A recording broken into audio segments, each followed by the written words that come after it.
नमस्कार दोस्तों, स्वागत है सभी दोस्तों का आपके अपने यूट्यूब चैनल है टेक्निकल तैयारी में।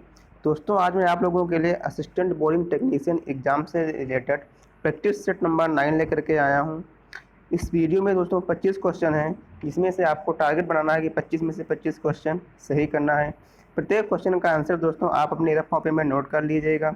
फिर करेक्ट आंसर मैं बताऊंगा और लास्ट में कितने क्वेश्चन आपके करेक्ट हो रहे हैं ये आप काउंट करके हमें कमेंट बॉक्स में कमेंट करिएगा, जिससे आपको एक आंकड़ा लग जाएगा कि आपकी तैयारी किस लेवल से चल रही है और आपको कितनी मेहनत करनी है एग्ज़ाम को क्रैक करने के लिए। दोस्तों बिना टाइम वेस्ट किए हुए चलते हैं वीडियो की तरफ। पहला क्वेश्चन दिया गया है, 12 वोल्ट विभवांतर के दो बिंदुओं के बीच 3 कूलाम आवेश को ले जाने के लिए कितना कार्य करना होगा। दोस्तों फार्मूला होता है V बराबर W/Q से। W बराबर क्या हो जाएगा, V इंटू क्यू।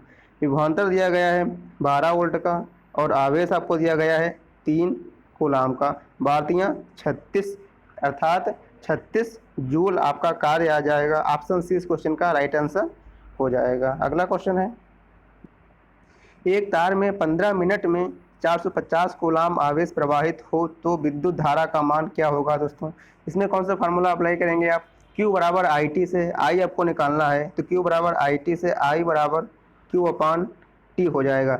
Q आप क्या होता है, आवेश होता है। आवेश आपको दिया गया है 450 कूलाम का आवेश है। T कितना दिया गया है, 15 मिनट का। दोस्तों यहाँ पे टाइम दिया गया है मिनट में, इसको आप कन्वर्ट कर लेंगे सेकेंड में, तो 15 गुणे 60 हो जाएगा। इस जीरो से ये जीरो कैंसिल हो जाएगा, 15 तियाँ 45 और 3 दूनी 6। क्या बचेगा, ऊपर 1 यहाँ बचेगा 2, अर्थात 1/2 बचेगा, जो कि क्या हो जाएगा 0.5 एम्पियर हो जाएगा। अर्थात ऑप्शन बी इस क्वेश्चन का राइट आंसर हो जाएगा, 0.5 ampere. Option B correct answer है। दोस्तों अगला क्वेश्चन है कि 5 न्यूटन का बल किसी द्रव्यमान पर क्रमशः m1 व m2 में 10 मीटर पर सेकंड स्क्वायर तथा 20 मीटर पर सेकंड स्क्वायर का त्वरण उत्पन्न कर दे, तो दोनों द्रव्यमानों को एक साथ मिला दिया जाए तो उसी बल द्वारा कितना त्वरण उत्पन्न होगा। दोस्तों बहुत अच्छा क्वेश्चन है। इसमें आपको पहले क्या निकालोगे, आपको बल दिया गया है और त्वरण दिया गया है, मास नहीं दिया गया, तो पहले आप मास निकाल लोगे। फार्मूला F बराबर ma से। M बराबर क्या हो जाएगा, F/A। M बराबर क्या हो जाएगा, F/A। तो m1 का मान क्या आ जाएगा, F कितना है 5 न्यूटन और A क्या है यहाँ पे त्वरण, कितना हो जाएगा त्वरण 10 मीटर पर सेकंड स्क्वायर। तो ये क्या हो जाएगा 5/10 अर्थात 1/2, या फिर आप बोल सकते हैं 0.50 आ जाएगा m1 का मास। m2 का मास क्या हो जाएगा, m2 बराबर क्या हो जाएगा F/A। बल वही है 5 का न्यूटन का और इसमें क्या है त्वरण 20 त्वरण है, तो ये हो जाएगा 20 यानी 5 चौको 20, 1/4, या फिर इसका क्या हो जाएगा 0.25 मास आ जाएगा। अब दोस्तों क्या करोगे, दोस्तों दोनों मास आपके ग्राम में आएंगे, सॉरी किलोग्राम में आएंगे, क्योंकि ये जो एक्सीलरेशन आपको दिया गया है MKS में दिया गया है। अब पहला मास m1 मास क्या आया था, m1 प्लस m2 क्या हो जाएगा 0.50 और 0.25, क्या हो जाएगा 0.75। ये हो गया टोटल मास। अब कह रहा है कि इस मास पर आपको कितना फोर्स लगाना है, 5 न्यूटन का फोर्स अगर अप्लाई किया जा रहा है तो कितना त्वरण उत्पन्न होगा। दोस्तों फार्मूला क्या हो जाएगा, F बराबर ma से। A बराबर क्या हो जाएगा, A बराबर F/m। F कितना दिया गया है 5 न्यूटन का दिया गया है और m कितना है, जो नया मास आया है m1 व m2 को ऐड करके वो आपको अप्लाई करना है, तो हो जाएगा 0.75। दशमलव हटाओगे ऊपर 2 जीरो बढ़ा लोगे दोस्तों, तो क्या हो जाएगा 500/75। इसको आप सॉल्व करेंगे, 500/75, 500/75, 5 से काटो 25 से काटो, 25 3 75, 25 दूना 50 और 0 हो जाएगा 500 हो जाएगा। 3 से काट दो तो 3 छाक 18, 3 छाक 18, 2 बचेगा, फिर 3 छाक 18, 6.666 आएगा लगभग। तो इसको क्या लिख सकते हैं हम 6.67 लिख सकते हैं, अर्थात अब 6.67 क्या आ जाएगा मीटर पर सेकंड स्क्वायर, क्योंकि आप क्या निकाल रहे हैं एक्सीलरेशन निकाल रहे हैं। तो ऑप्शन सी इस क्वेश्चन का राइट आंसर हो जाएगा 6.67 मीटर पर सेकंड स्क्वायर। अगला क्वेश्चन है, कोणीय त्वरण का मात्रक क्या होता है। रेडियन पर सेकंड स्क्वायर, मीटर पर सेकंड स्क्वायर, मीटर पर सेकंड या मात्रकहीन। ऑप्शन ए करेक्ट आंसर हो जाएगा। रेडियन पर सेकंड स्क्वायर क्या होता है? कोणीय त्वरण का मात्रक होता है। और दोस्तों रेखीय त्वरण का मात्रक क्या होता है? मीटर पर सेकंड स्क्वायर होता है रेखीय त्वरण का मात्रक। और वेग और चाल का मात्रक क्या हो जाएगा? मीटर पर सेकंड हो जाएगा। अगला क्वेश्चन है, न्यूटन के गति के प्रथम नियम से किस राशि की परिभाषा मिलती है? बल, त्वरण, ऊर्जा या एक समान गति।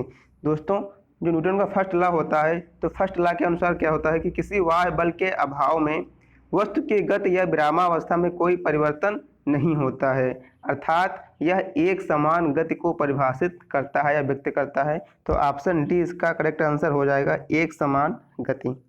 अगला क्वेश्चन है, संवेग का मात्रक है किलोग्राम मीटर पर सेकंड, न्यूटन सेकंड, ए व बी दोनों या इनमें से कोई नहीं।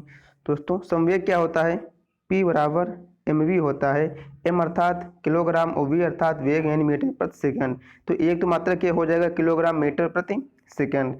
अब दोस्तों अगर इसी फार्मूले में किलोग्राम मीटर प्रति सेकंड दिया गया है, इसमें क्या करो, सेकंड से ऊपर नीचे गुणा करा दो, तो ये क्या बन जाएगा? किलोग्राम मीटर पर सेकंड स्क्वायर। ये इतना हिस्सा क्या बन जाएगा? किलोग्राम मीटर प्रति सेकंड स्क्वायर बन जाएगा। इसको क्या बोलते हैं हम? ये बल होता है। F बराबर ma से क्या हो जाएगा? ये फोर्स अर्थात ये न्यूटन हो जाएगा। ये न्यूटन के इक्वल हो जाएगा। और ये क्या, ये यहाँ पे क्या बचेगा? सेकंड, यानी इसको आप न्यूटन सेकंड भी बोल सकते हैं। तो संवेग के दोनों मात्रक होते हैं, किलोग्राम मीटर पर सेकंड और न्यूटन सेकंड, अर्थात ए व बी दोनों राइट आंसर हो जाएगा। ऑप्शन सी करेक्ट है। अगला क्वेश्चन है, 2 न्यूटन सेकंड संवेग वाले 3 किलोग्राम द्रव्यमान के पिंड की गतिज ऊर्जा क्या होगी? अब दोस्तों यहाँ पे गतिज ऊर्जा और संवेग का फार्मूला क्या होता है? K बराबर पी स्क्वायर अपान 2m होता है।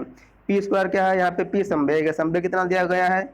2 दिया गया है, तो 2 दूना 4 और 2m नीचे होता है, 2 गुणे m कितना है? 3 है। तो 2 से काट दो, 2 दूना 4, क्या बचेगा? 2/3 जूल आ जाएगा, अर्थात option C is correct answer, 2/3 joule. अगला क्वेश्चन है, कार्य करने में मानव शरीर द्वारा प्रयुक्त ऊर्जा होती है रासायनिक ऊर्जा, गतिज ऊर्जा, स्थितिज ऊर्जा या उपरोक्त सभी।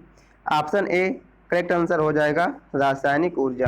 अगला क्वेश्चन है, मुक्त अवस्था में गिरते हुए एक पिंड द्वारा तय की गई दूरी समानुपाती होती है। दोस्तों बहुत ही अच्छा क्वेश्चन है।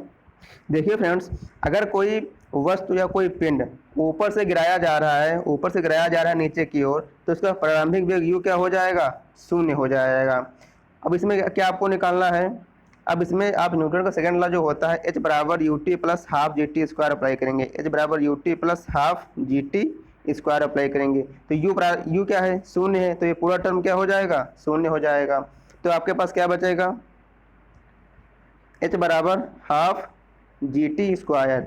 अब यहाँ पे हाफ और जी ये दोनों क्या है? कांस्टेंट है, क्योंकि जी का मान क्या होता है? 9.8 मीटर पर सेकंड स्क्वायर, और यहाँ पे हाफ दिया ही गया है, तो 1/2 और जी ये क्या है? कांस्टेंट है।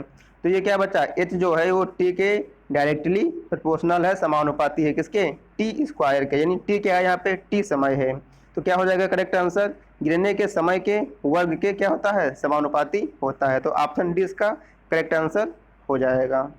अगला क्वेश्चन है, विद्युत मोटर में विद्युत ऊर्जा को किस ऊर्जा में रूपांतरित होती है? यांत्रिक ऊर्जा में, गतिज ऊर्जा में, स्थितिज ऊर्जा में या विद्युत ऊर्जा में? दोस्तों विद्युत मोटर होता ही है, तो विद्युत मोटर जो विद्युत ऊर्जा को यांत्रिक ऊर्जा में कन्वर्ट करती है। ऑप्शन ए इस क्वेश्चन का राइट आंसर हो जाएगा। अगले क्वेश्चन की बात करते हैं। क्वेश्चन कह रहा है कि 10 किलोग्राम का एक पिंड जमीन से 10 मीटर की ऊंचाई पर है, उसकी स्थितिज ऊर्जा क्या होगी? दोस्तों फार्मूला होता है स्थितिज ऊर्जा बराबर mgh। m कितना दिया गया है? 10 किलोग्राम, j का मान 9.8 होता है, और h कितना दिया गया है? 10। इस दशमलव से 0 कैंसिल हो जाएगा, क्या बचेगा? 98.980 जूल, अर्थात ऑप्शन बी इस क्वेश्चन का राइट आंसर हो जाएगा, 980 जूल। अगला क्वेश्चन है, तो क्वेश्चन है कि आवेश का सीजीएस मात्रक होता है फ्रैंकलिन, स्टेट कूलाम, दोनों या इनमें से कोई नहीं। ऑप्शन सी इसका राइट आंसर हो जाएगा। आवेश का सीजीएस मात्रक जो होता है वो फ्रैंकलिन और स्टेट कूलाम, ये दोनों होता है। अगला क्वेश्चन है दोस्तों, कौन सा गैर लौह धातु जंग के लिए नरम, अच्छा प्रतिरोध तथा परमाणु विकिरण के खिलाफ अच्छा इंसुलेटर होता है? Lead, tin, copper, zinc. क्या हो जाएगा करेक्ट आंसर? ऑप्शन फर्स्ट हो जाएगा लेड होता है, ऑप्शन ए राइट आंसर है। अगला क्वेश्चन है, किसी वस्तु में विस्थापन परिवर्तन की दर क्या है? वस्तु का गति में होना, वस्तु का विश्राम में होना, वेग या गति? दोस्तों, वेग परिवर्तन की दर को त्वरण कहते हैं और विस्थापन परिवर्तन की दर को वेग कहा जाता है। तो ऑप्शन सी इसका राइट आंसर हो जाएगा वेग। अगला क्वेश्चन है, वस्तु में निहित पदार्थ की मात्रा को क्या कहा जाता है? घनत्व, आयतन, द्रव्यमान या भार? करेक्ट आंसर ऑप्शन सी हो जाएगा द्रव्यमान कहलाता है, अर्थात मास, इसका मात्रक किलोग्राम होता है। अगला क्वेश्चन है, निम्न में से कौन सा गुणधर्म यांत्रिक है? गलनीयता, तन्यता, संचरण या संरचना? करेक्ट आंसर ऑप्शन बी हो जाएगा दोस्तों तन्यता, अर्थात क्या हो जाएगा? ऑप्शन बी डक्टिलिटी, अर्थात तन्यता जो है वो यांत्रिक गुणधर्म है। बाकी गलनीयता, संरचना ये सब किसके गुण हैं? ये भौतिक गुण के अंतर्गत आते हैं। अगला क्वेश्चन है, एक 80 मीटर लंबी ट्रेन की गति क्या होगी जो कि 20 सेकंड में 120 मीटर, दोस्तों यहाँ पे 120 मीटर होगा, 120 मीटर लंबे प्लेटफार्म से गुजरती है। अब दोस्तों यहाँ पे आपको चाल फाइंड आउट करना है। चाल बराबर क्या होता है? दूरी बटे समय होता है। यहाँ पे दूरी क्या हो जाएगा? यहाँ पे दूरी जो प्लेटफार्म की लंबाई है वो भी और ट्रेन की लंबाई दोनों को ऐड कर दिया जाएगा। तो चाल बराबर दूरी बटे समय, दूरी क्या हो जाएगा? 120 और 80 200, 200 बटे समय क्या है? 20 सेकंड, अर्थात ये हो जाएगा 20 सेकंड, 20 दहम 200। अब ये 10 क्या आया है आपके पास? 10 आया है मीटर पर सेकंड। ये ध्यान देना दोस्तों, क्योंकि जो यूनिट दी गई है वो मीटर सेकंड में दी गई है, तो 10 मीटर पर सेकंड आएगा।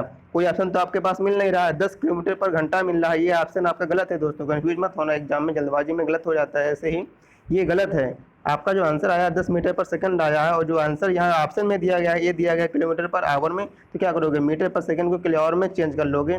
तो आपको बताए थे कि अगर आप मीटर पर सेकंड से जा रहे हैं किलोमीटर पर आवर में, तो क्या करते हैं? 18 गुणे 5 से गुणा कर देते हैं, तो 5 दूनी 10 और 18 दूना 36, ये हो जाएगा 36 किलोमीटर पर आवर। ये हो जाएगा ऑप्शन डी इसका राइट आंसर। अगला क्वेश्चन है, क्लास ए की आग का ज्यामितीय प्रतीक होता है हरा त्रिभुज, लाल वर्ग, नीला वृत्त या पीला सितारा? ऑप्शन ए राइट आंसर हो जाएगा दोस्तों। क्लास ए का ज्यामितीय प्रतीक हरा त्रिभुज होता है, क्लास बी का ज्यामितीय प्रतीक लाल वर्ग, सी का ज्यामितीय प्रतीक नीला वृत्त और क्लास डी का ज्यामितीय प्रतीक पीला सितारा होता है। अगला क्वेश्चन है, समांतर क्रम में दो एक जैसे लैंप 240 वोल्ट स्रोत से लगे हैं, प्रत्येक लैंप पर वोल्टेज होगी।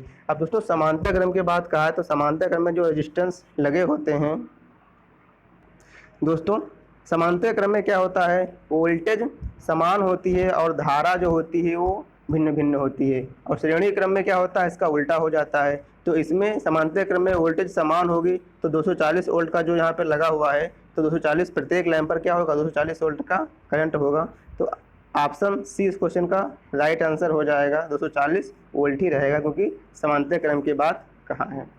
अगला क्वेश्चन है, शून्य में स्वतंत्र रूप से गिरने वाली वस्तु का वेग समान होता है, समान बल होता है, समान त्वरण होता है या समान गति होती है? ऑप्शन सी इसका करेक्ट आंसर हो जाएगा दोस्तों, समान त्वरण होता है, क्योंकि दोस्तों ये गुरुत्व के अधीन गतिशील होती है। ऑप्शन सी इस क्वेश्चन का राइट आंसर हो जाएगा दोस्तों। एक वस्तु के जड़त्व की प्रत्यक्ष निर्भरता है द्रव्यमान पर, वेग पर, आयतन पर या संवेग पर? करेक्ट आंसर इसका दोस्तों क्या हो जाएगा? ऑप्शन ए हो जाएगा द्रव्यमान पर, क्योंकि दोस्तों जो जड़त्व होता है, जड़त्व सदैव द्रव्यमान के समानुपाती होता है। जड़त्व के ही अंतर्गत कोई वस्तु तब तक अपनी विरामावस्था में रहती है जब तक बाह्य बल आरोपित न किया जाए।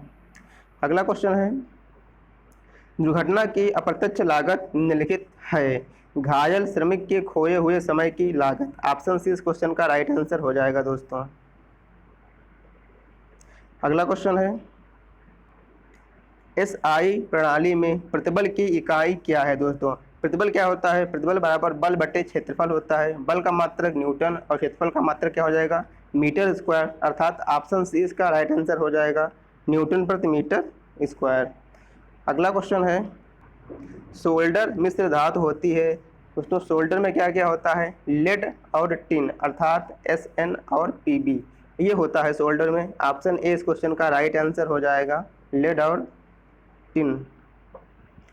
अगला क्वेश्चन है दोस्तों अगला क्वेश्चन कह रहा है कि ओलिव ऑयल के लिए सही है, नॉन कोरोसिव फ्लक्स है, वनस्पति तेल है, जानवरों की चर्बी से बनाया जाता है, या ए व बी दोनों। इसका राइट आंसर क्या हो जाएगा, ऑप्शन डी हो जाएगा राइट आंसर, ए व बी दोनों। अर्थात जो ओलिव ऑयल होता है यह एक नॉन कोरोसिव फ्लक्स होता है और इसको यह जो होता है एक प्रकार का वनस्पति तेल होता है। अब उसमें बात आई है फ्लक्स की। फ्लक्स होता क्या है, जब आप सोल्डरिंग या ब्रेजिंग करते हैं तो फ्लक्स, जब जोड़ लगाते हैं तो वहाँ पर फ्लक्स लगाया जाता है, जिससे जो सतह होती है जोड़ने वाली उसको ऑक्सीडेशन से बचाया जा सकता है और जोड़ जो होता है वो अधिक मजबूत बनता है, इसलिए फ्लक्स का इस्तेमाल किया जाता है। जो ओलिव ऑयल है तो ओलिव ऑयल दोस्तों जो फ्लक्स होते हैं वो दो प्रकार के होते हैं, एक होता है कोरोसिव और एक होता है नॉन कोरोसिव। तो जो ओलिव ऑयल है यह नॉन कोरोसिव फ्लक्स के अंतर्गत आता है और यह एक प्रकार का वनस्पतिक तेल होता है। जो सी नंबर ऑप्शन दिया गया है कि जानवरों की चर्बी से बनाया जाता है, तो एक होता है फ्लक्स होता है वो भी टाइलो। क्या होता है दोस्तों, टाइलो। जो टाइलो होता है यह भी एक नॉन कोरेसिव फ्लक्स होता है। इसको किससे बनाते हैं, जानवरों की चर्बी से बनाते हैं। तो दोस्तों कितने क्वेश्चन आपके करेक्ट हैं ये आप कमेंट बॉक्स में कमेंट करिएगा। मिलते हैं आपको नेक्स्ट वीडियो पे। अगर वीडियो पसंद आई है लाइक करें, शेयर करें और चैनल पर नए हैं तो सब्सक्राइब कर बेल आइकन प्रेस कर दीजिएगा। Thanks for watching. जय हिंद।